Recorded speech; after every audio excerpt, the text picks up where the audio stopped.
العثماني في مصر وهو الحياة السياسية. يعني كيف يحكم العثمانيين مصر؟ كيف يحكم العثمانيين مصر؟ يحكموها ازاي؟ انا قلت في البداية ان السلطان العثماني مش هيحكم مصر لوحديها، لا، لازم يبعت واحد والي ينوب عنه اسمه رقم واحد، ودي اول مظهر من مظاهر الحياة السياسية. وكلمة مظاهر هو مظاهر للعين ايام الحكم العثماني في مصر، اللي هو الوالي. مين هو الوالي؟ هو نائب السلطان العثماني. مكانه فين؟ مقره اللي هو القلعة، اللي هي قلعة صلاح الدين الايوبي، اللي بعد كده في التاريخ الحديث لما ندرس هتبقى هي قلعة محمد علي.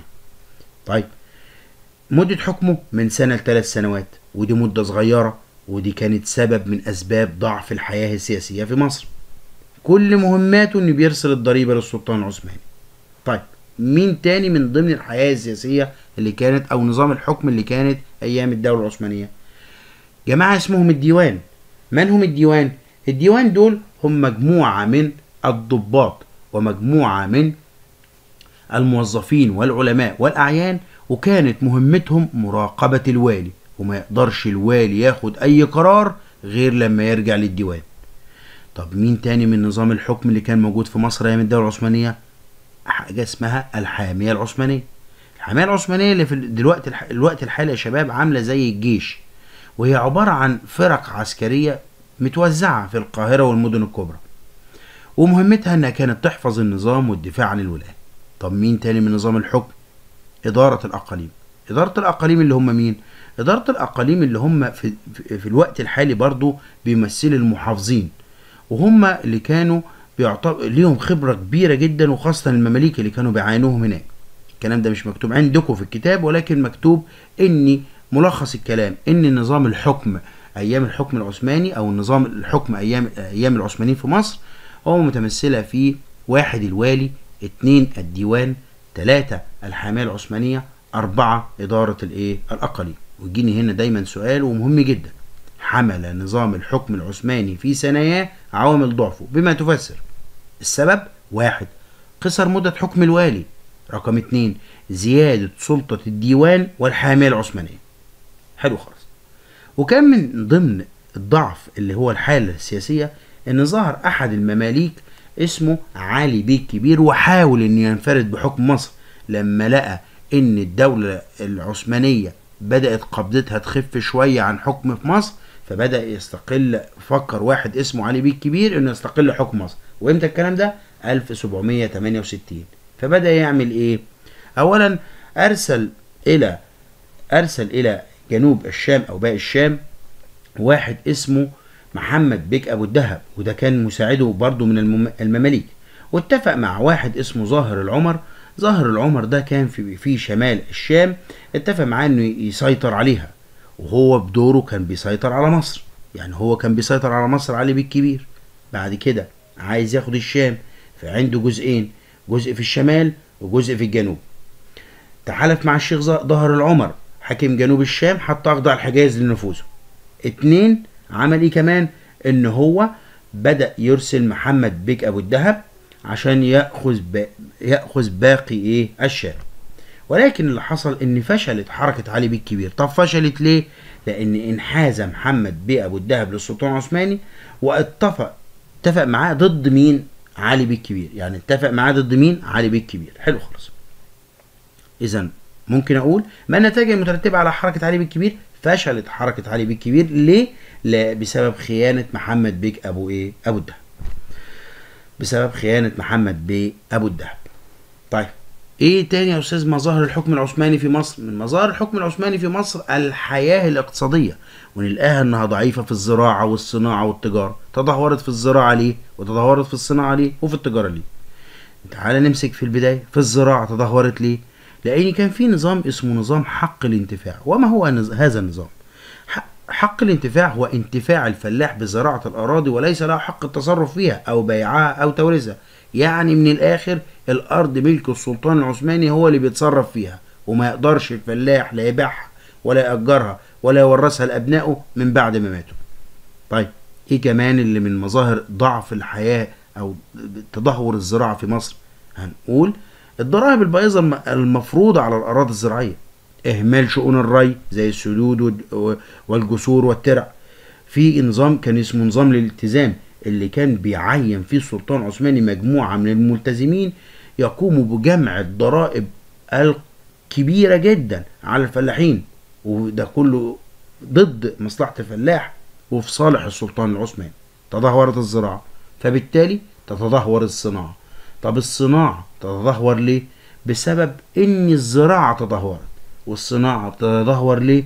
لان السلطان سليم الاول امر بان امهر الصناع والحرفيين يتنقلوا الى الاستانة عشان تبقى الصناعات جيدة جدا في الاستانة اللي هي عاصمة الدولة التركية الدولة العثمانية فيما بعد، وتكون ضعيفة في مصر، واقتصرت الصناعة في مصر على الصناعات الرديئة والبسيطة. إذا الزراعة تدهورت والصناعة تدهورت، فبدور التجارة الداخلية والخارجية تتدهور. طب التجارة الداخلية بما تفسر تدهورت ليه؟ واحد، بسبب تدهور الزراعة والصناعة. اتنين، مفيش أمن وعدم الاهتمام بالطرق التجارة البرية. تلاتة، الغارات المتلاحقة لبدو الصحراء، يطلعوا الغارات المتلاحقة لبدو الصحراء على التجار وياخدوا منهم التجارة بتاعتهم، فضاعت التجارة الداخلية. طب التجارة الخارجية تدهورت.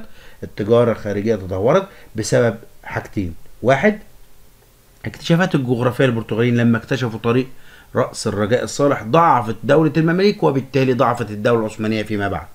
اتنين، ان السلطان العثماني والوالي العثماني منحوا الاجانب امتيازات، انهم يعفوهم من الضرائب ويعفوهم من اي حاجة تتفرض عليهم، وانهم يجوا تاجروا هنا في البلد ببلاش.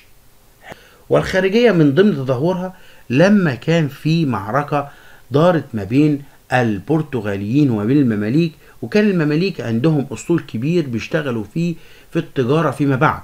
ولكن اللي حدث او اللي حصل ان دارت معركة اسمها معركة ديو البحرية 1509 بين مين ومين؟ بين البرتغاليين والمماليك، ادى الى ان البرتغاليين دمروا الاسطول المملوكي وما عادش في حاجة ينقلوا التجارة بتاعتهم خارج البلاد. فدي سبب من اسباب تدهور التجارة الخارجية. طب بالنسبة للحياة الاجتماعية، يبقى خدت كده: واحد، الحياة السياسية. اتنين، الحياة الاقتصادية، زراعة وصناعة وتجارة داخلية وخارجية. رقم 3، الحالة الاجتماعية. ألاحظ ان الحالة الاجتماعية كانت منقسمة الى قسمين: طبقة حكام وطبقة محكومين. الحكام اللي هم الأتراك والمماليك اللي في ايديهم السلطة والقوة، والمحكومين اللي هم كانوا الشعب المصري، وكانوا منقسمين الى جزئين: طبقة وسطى وطبقة دنيا. الطبقة الوسطى زي مين يا أستاذ؟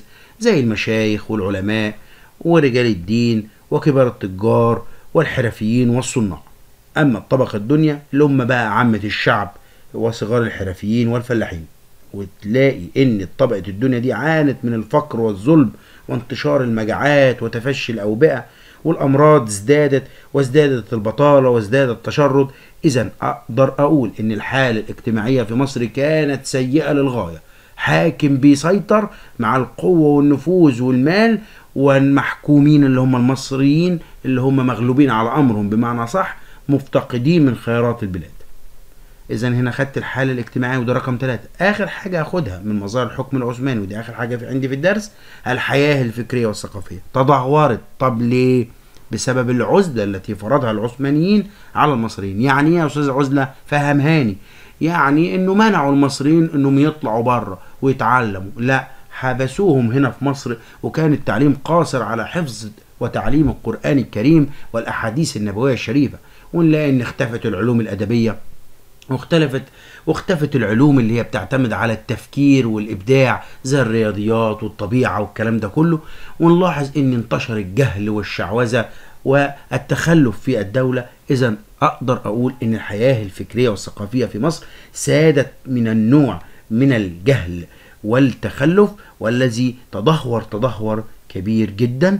ودي كانت مظاهر الحكم العثماني. بلخصها بسرعة تاني. آخر حاجة بقول ان انا خدت من مظاهر الحكم العثماني او ايه نظام الحكم في مصر: كان الحالة السياسية اللي هم الوالي والديوان والحامية العثمانية وإدارة الأقاليم. رقم 2، الحالة الاقتصادية اللي هي زراعة تدهورت، صناعة متدهورة، تجارة داخلية وخارجية متدهورة. أما الحالة الاجتماعية كانت منقسمة لاتنين: حاكم ومحكوم. حاكم أتراك ومماليك، محكومين اللي هم الشعب المصري. الحالة الفكرية كانت تتسم بالجمود والتخلف، وكانت تتسم بالعزلة، وكانت تتسم بحفظ القرآن والأحاديث النبوية الشريفة. شكرا لكم أعزائي الطلبة، ونلتقي بكم إن شاء الله في وقت لاحق مع درس جديد من درس الدراسات الاجتماعية. شكرا لكم، وتابعوني دايما باستمرار.